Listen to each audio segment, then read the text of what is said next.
65, 70, 75 et maintenant 80 $. Le prix du baril de pétrole serait-il à nouveau sur le point de flamber? En fait, ce sont les annonces successives de la Maison-Blanche qui ont mis le feu aux poudres. Alors que le prix du Brent évoluait depuis le début de l'année dans une bande étroite autour de 67 $ le baril, un premier cap a été franchi le 6 avril dernier après l'annonce de sanctions contre la Russie. Le cours s'ancre alors au-dessus de 70 $. Puis, c'est début mai, l'annonce du retrait des États-Unis de l'accord sur le nucléaire iranien et le palier des 75 $ est enfoncé. Bilan, en progression de 16% depuis le début de l'année, les cours sont au plus haut depuis la fin 2014. Pour tenter de déterminer si nous sommes à deux doigts d'une nouvelle explosion, 3 éléments sont à prendre en compte. 1. Les fondamentaux du marché, c'est-à-dire la confrontation entre l'offre et la demande. 2. Le contexte géopolitique. 3. La spéculation. Les fondamentaux d'abord. Côté demande, la tendance est à la hausse. Excepté l'accro lié à la grande récession de 2008-2009, la progression s'effectue au rythme de 1,4% par an. Et ce n'est pas près de s'arrêter compte tenu des besoins croissants des pays émergents, à quoi s'ajoute pour 2018 l'accélération de la croissance mondiale. Si la visibilité est bonne sur la demande, en revanche, c'est le flou total sur l'offre. D'un côté, il y a la courbe de production des États-Unis. À près de 11 millions de barils jour, elle est à son niveau record.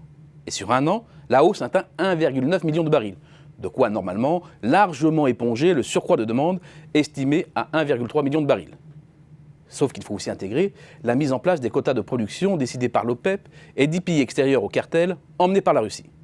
Décidé fin 2016, l'accord a déjà été prorogé par 2 fois et les court désormais jusqu'à fin 2018.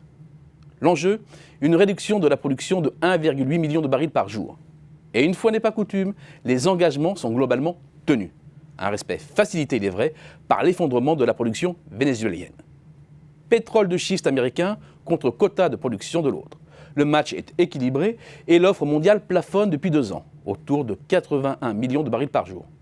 En d'autres termes, le rapport entre l'offre et la demande a basculé en faveur du second. Et c'est sur cet environnement déjà haussier, sur les prix, que vient se plaquer un contexte géopolitique de plus en plus tendu, notamment entre l'Iran et les États-Unis. Or, il s'agit là d'un pays qui représente 13% de la production de l'OPEP et 5,5% de l'offre mondiale. L'Iran avait aussi été exempté de l'accord sur les quotas car venant juste de sortir du régime de sanctions imposé par les États-Unis et l'Europe et avait grandement participé à soutenir l'offre mondiale. Or, on sait ce qu'il en a coûté du renforcement des sanctions au secteur pétrolier et pétrochimique iranien en 2015. 1 million de barils jour en moins. Le risque, c'est donc que l'offre mondiale devienne très déficitaire, même si l'Arabie saoudite s'est dite prête à faire un effort et qu'une clause de revoyure avait été introduite à la demande de la Russie lors des derniers accords de production. Le risque existe néanmoins. Surtout, les États-Unis ont mis une belle cacophonie en Moyen-Orient et les risques de conflit s'accroissent. Déséquilibre entre l'offre et la demande, tension géopolitique. C'est une bonne base pour relancer la spéculation. Déjà, en son temps, Goldman Sachs avait jugé de plus en plus probable le pétrole à 200 $. C'était en mai 2007. Et cela avait alimenté les prix à la hausse. L'impact des marchés financiers sur les cours, les fameux futurs, est énorme. Il faut avoir en tête quelques chiffres clés.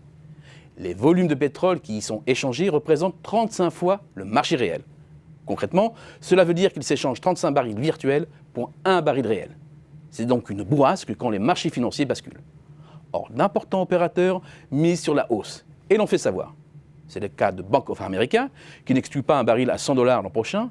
Quant à Endurance Capital Management, un hedge fund opérant sur les matières premières, il a créé un buzz, volontaire ou involontaire, en laissant fuiter la perspective d'un baril à 300 $ d'ici quelques années.